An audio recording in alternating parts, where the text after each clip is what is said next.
Welcome to our continuing series, Questions and Answers for a World in Crisis. Today, Personal Effort, Part 2. Perhaps the main purpose of this question and answer series is not only to give an overview of the subject in the words of Sri Aurobindo and the Mother, but to encourage all to look further into their writings. For often there are dozens of pages of quotations that we are unable to cover due to time limitations. From Sri Aurobindo, continued. In the end, his own will and force become one with the higher power. He merges them in the divine will and its transcendent and universal force. He finds it thenceforward presiding over the necessary transformation of his mental, vital, and physical being, with an impartial wisdom and provident effectivity of which the eager and interested ego is not capable. It is when this identification and this self-merging are complete that the divine center in the world is ready. Purified, liberated, plastic, illumined, it can begin to serve as a means for the direct action of a supreme power in the larger yoga of humanity, or superhumanity, of the earth's spiritual progression, or its transformation.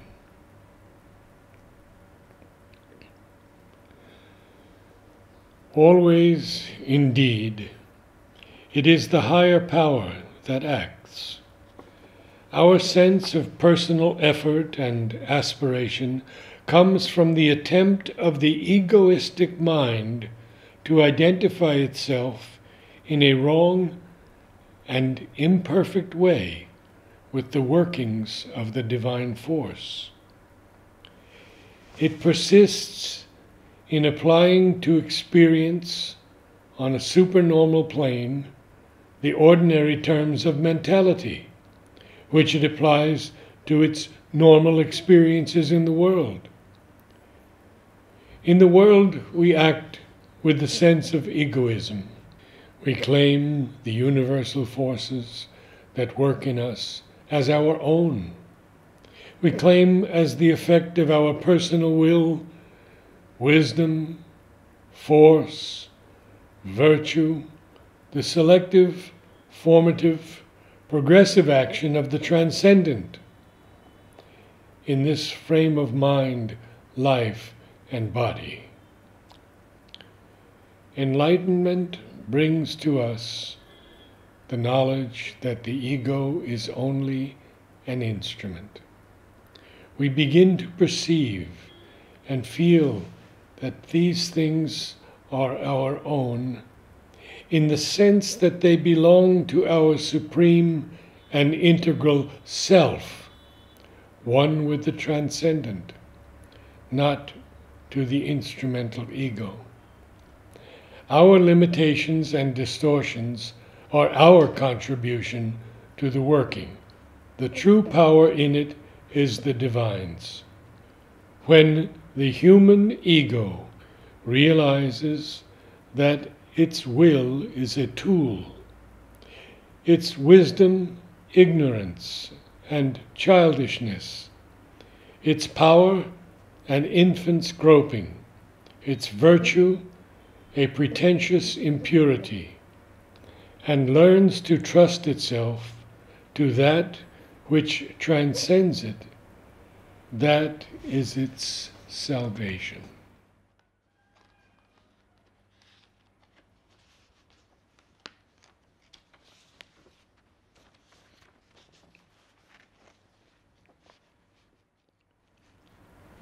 The personal will of the sadhaka has first to seize on the egoistic energies and turn them towards the light and the right. Once turned, he has still to train them to recognize that always to accept, always to follow that. Progressing, he learns, still using the personal will, personal effort, personal energies, to employ them as representatives of the higher power and in conscious obedience to the higher influence. Progressing yet farther, his will, effort, energy to become no longer personal and separate, but activities of that higher power and influence at work in the individual. But there is still a sort of gulf or distance which necessitates an obscure process of transit, not always accurate, sometimes even very distorting, between the divine origin and the emerging human current. At the end of the progress, with the progressive disappearance of egoism and impurity and ignorance, this last separation is removed. All in the individual becomes the divine working. The full recognition of this inner guide, master of the yoga, Lord, light, enjoyer and goal of all sacrifice and effort, is of the utmost importance in the path of integral perfection. It is immaterial whether he is first seen as an impersonal wisdom, love, and power behind all things, as an absolute manifesting in the relative and attracting it, as one's highest self and the highest self of all, as a divine person within us and in the world, in one of his or her numerous forms and names, or as the ideal which the mind conceives. In the end, we perceive that he is all, and more than all these things together. The mind's door of entry to the conception of him must necessarily vary according to the past evolution and the present nature.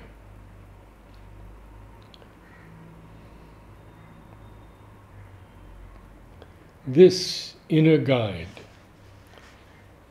is often veiled at first by the very intensity of our personal effort and by the ego's preoccupation with itself and its aims. As we gain in clarity and the turmoil of egoistic effort gives place to a calmer self-knowledge, we recognize the source of the growing light within us. We recognize it retrospectively as we realize how all our obscure and conflicting movements have been determined towards an end that we only now begin to perceive. How even before our entrance into the path of the yoga, the evolution of our life has been designedly led towards its turning point. For now, we begin to understand the sense of our struggles and efforts, successes and failures. At last, we are able to seize the meaning of our ordeals and sufferings, and can appreciate the help that was given us by all that hurt and resisted, and the utility of our very falls and stumblings. We recognize this divine leading afterwards, not retrospectively, but immediately, in the molding of our thoughts by a transcendent seer, of our will and actions by an all-embracing power, of our emotional life by an all-attracting and all-assimilating bliss and love. We recognize it too in a more personal relation that from the first touched us, or at the last seizes us. We feel the eternal presence of a supreme master, friend, lover, teacher.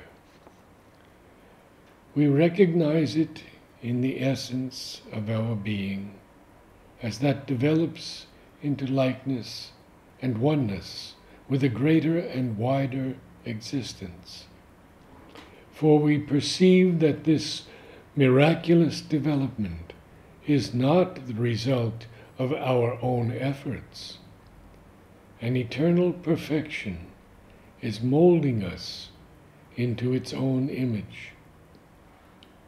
One who is the Lord, or Ishvara, of the yogic philosophies, the guide in the conscious being, Chaitya, Guru, or Antaraman, the absolute of the thinker, the unknowable of the agnostic, the universal force of the materialist, the supreme soul and the supreme Shakti, the one who is differently named and imaged by the religions, is the master of our yoga. To see, know, become, and fulfill this one in our inner selves and in all our outer nature was always the secret goal, and becomes now the conscious purpose of our embodied existence. To be conscious of Him in all parts of our being, and equally in all that the dividing mind sees as outside our being, is the consummation of the individual consciousness. To be possessed by Him and possess Him in ourselves and in all things is the term of all empire and mastery. To enjoy Him in all experience of passivity and activity, of peace and of power, of unity and of difference, is the happiness. From the Mother. Sweet Mother, here it is written, but so long as the lower nature is active, the personal effort of the sadhaka remains necessary. I didn't understand here, so long as the lower nature is active. How?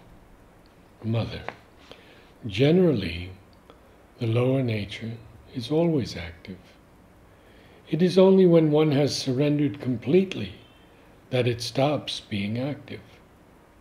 When one is no longer in his lower consciousness, when one has made a total surrender, then the lower nature is no longer active.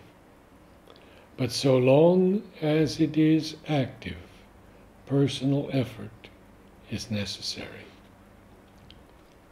In fact, so long as one is conscious of one's own self as a separate person, personal effort has to be made. It is only when the sense of separation is lost, when one is not only completely surrendered, but completely fused in the divine, that there is no longer any need of personal effort. But so long as one feels that one is a separate being, one must make a personal effort. This is what he calls the activity of the lower consciousness.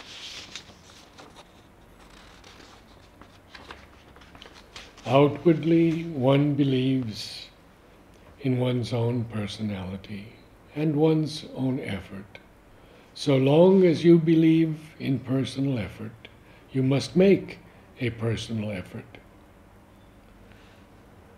There is one part of the being which is not at all conscious of being a part of the divine. The whole of the outer being is convinced that it is something separate, independent, and related only to itself. This part of the being must necessarily make a personal effort. It can't be told the divine does the sadhana for you, for it would never do anything. It would never be changed. When one speaks with somebody, one should use his language, shouldn't one? Like all things in the human ascent, it is necessary, particularly at the beginning, to make a personal effort. It may happen that under certain exceptional circumstances, for reasons that wholly escape our intelligence, faith comes as an accident, quite unexpectedly, almost without our having ever asked for it, but more frequently, it is an answer to a desire, a need, an aspiration, something in the being that seeks, wants, even if it is not very conscious or very systematic. In any case, when faith has been granted, when one has this sudden inner illumination, to maintain it constantly in the active consciousness, individual effort is absolutely indispensable. One must hold to one's faith, ask for one's faith, seek it, cultivate it, protect it.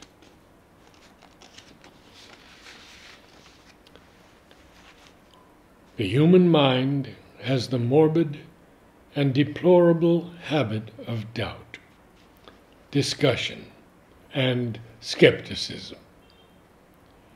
It is there that human effort has to be exercised.